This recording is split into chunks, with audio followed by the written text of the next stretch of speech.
Timnas Indonesia masuk ronde keempat dengan optimisme tinggi. Romeni, yang sempat absen karena cedera patah tulang kaki, akhirnya pulih. Oxford United bahkan melepasnya lebih awal agar bisa bergabung dengan Garuda. Tapi ada rumor yang bikin publik penasaran.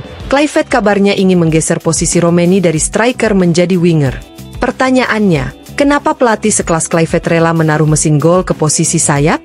Di balik keputusan itu, ada rencana besar. Kluivert tahu, serangan timnas selama ini mudah ditebak. Ia ingin mengubah alur permainan agar lebih fleksibel dan eksplosif. Karena itu, kombinasi Romeni, Miliano, Zylstra disebut-sebut akan menjadi trio paling tak terduga yang pernah dimiliki Indonesia. Di satu sisi, para pengamat dan fans menjadi pundit bola yang menuntut Kluivert atas keputusannya menggeser posisi andalan tim. Kenapa Romeni tidak dijadikan striker murni? Apakah Miliano cukup matang untuk tampil di laga besar? Zylstra bahkan belum banyak bermain di klub. Kenapa langsung dipercaya? Kluivert, dalam percaya diri, menjawab dengan tenang.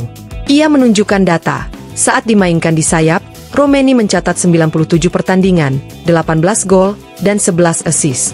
Ia tahu potensi pemain ini bukan cuma sebagai penyelesai akhir, tapi juga pembuka ruang.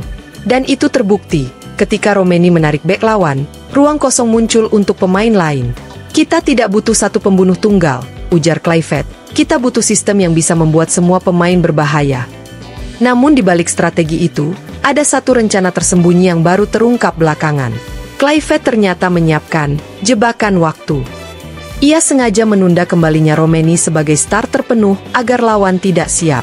Lawan-lawan seperti Arab Saudi dan Irak sudah menyiapkan taktik untuk menghadapi striker tunggal.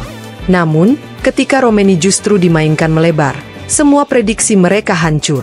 Inilah twist yang disebut media luar negeri sebagai delayed conspiracy, strategi yang ditunda, tapi mematikan.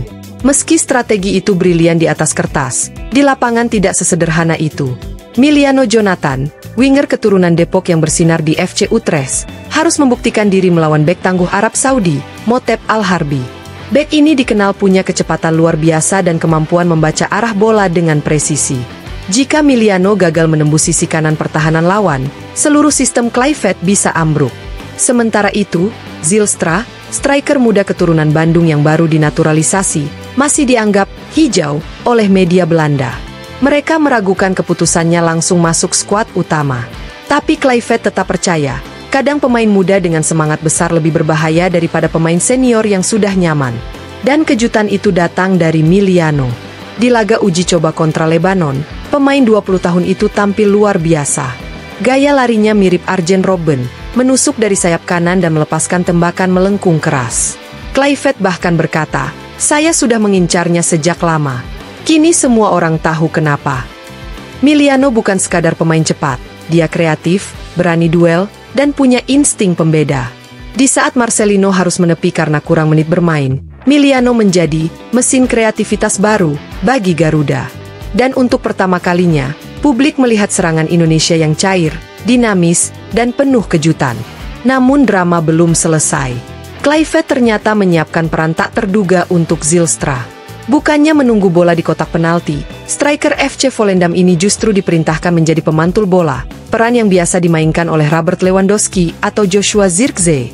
Zylstra bukan tipikal target man yang pasif. Ia turun, membangun serangan, memberi umpan, bahkan membuka ruang bagi Romeni dan Miliano untuk menusuk dari sisi sayap. Strategi ini bikin lawan kebingungan. Siapa striker utama Indonesia sebenarnya? Romeni? Miliano? Atau justru Zylstra? Jawabannya, semuanya. Namun, media Eropa sempat mengkritik langkah ini. Zylstra belum cukup jam terbang, tulis North Holland Dark Black. Tapi Kluivert tahu, dalam sepak bola modern, keberanian seringkali mengalahkan pengalaman. Dan ia membuktikannya di lapangan latihan. Zylstra mampu membaca permainan cepat dan punya naluri posisi yang tajam. Setelah berbagai eksperimen dan tekanan publik, Kluivert akhirnya mematangkan taktiknya, formasi 4-3-3. Sebuah langkah berani, mengingat Indonesia sebelumnya lebih sering memakai 3 bek di era Shin Tae-yong. Formasi baru ini memberi ruang lebih besar untuk eksplorasi. 3 penyerang akan ditopang 2 gelandang dinamis dan 2 fullback ofensif. Hasilnya, serangan yang lebih kaya variasi dan sulit ditebak. Kluivert menegaskan, kita tidak bisa melawan tim besar dengan cara lama. Kita harus jadi tim yang fleksibel, adaptif, dan berani. Kini semua mata tertuju pada satu hal. Apakah trio Romeni, Miliano, Zylstra bisa memenuhi janji Kluivert? Skenarionya siap. Strateginya matang. Pemainnya lapar kemenangan. Dan jika semuanya berjalan sesuai rencana, ronde keempat bisa menjadi titik balik besar bagi sepak bola Indonesia. Karena kali ini, Kluivert tidak datang hanya untuk melatih. Ia datang untuk mengubah wajah timnas Indonesia selamanya.